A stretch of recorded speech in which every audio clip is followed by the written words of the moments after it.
Isang magandang umaga po sa ating lahat. Narito ang latest weather update ngayong araw ng Tuesday, ika-8 araw ng Oktubre 2024. So sa kasalukuyan po ay patuloy pa rin nating binabantayan itong low pressure area na nasa loob ng ating Philippine Area of Responsibility, huling namataan sa layong 305 kilometers kanlura ng Coron, Palawan.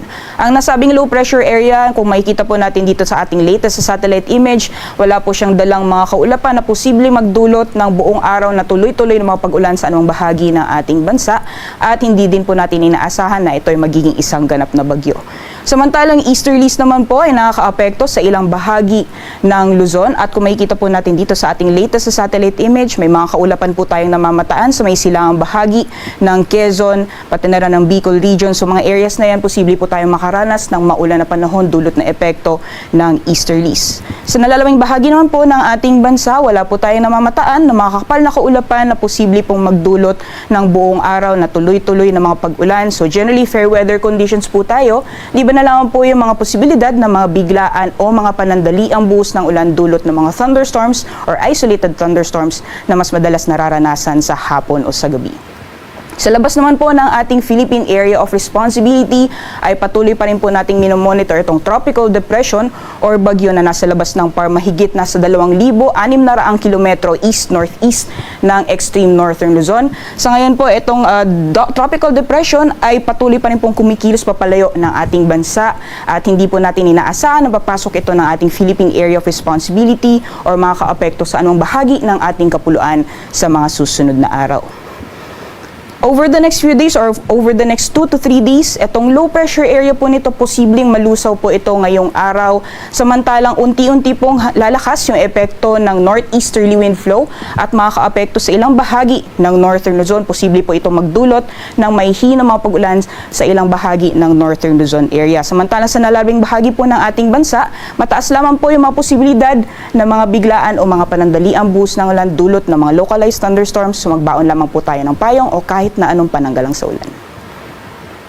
So magiging lagay naman po ng panahon ngayong araw gaya po ng nabanggit natin, at ayon sa ating latest sa satellite image, posible pong makaranas ng maulan na panahon sa areas po ng Quezon at Bicol region dulot na epekto ng easterlies. Pagdating po ng tanghali hanggang sa hapon, mataas po yung posibilidad na magiging maulap ang papawirin sa areas po ng Calabarzon, dyan po sa mga karatig na probinsya, pati rin po dito sa Metro Manila.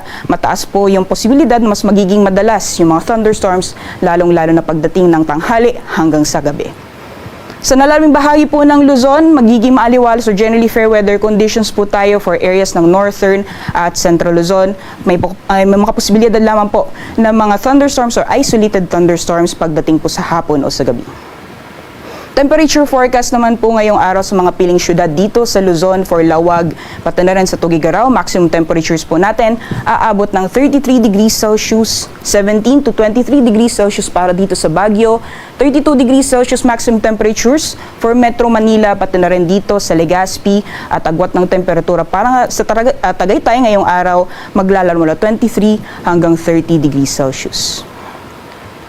Sa magiging lagay naman po ng panahon sa nalalabing bahagi po ng ating bansa, generally fair weather conditions pa rin po tayo. Magiging mainit ang panahon lalong-lalo na pagdating ng tanghali sa areas po ng Palawan, Visayas at Mindanao. May mga posibilidad lamang po ng mga localized thunderstorms pagdating naman sa hapon o sa gabi.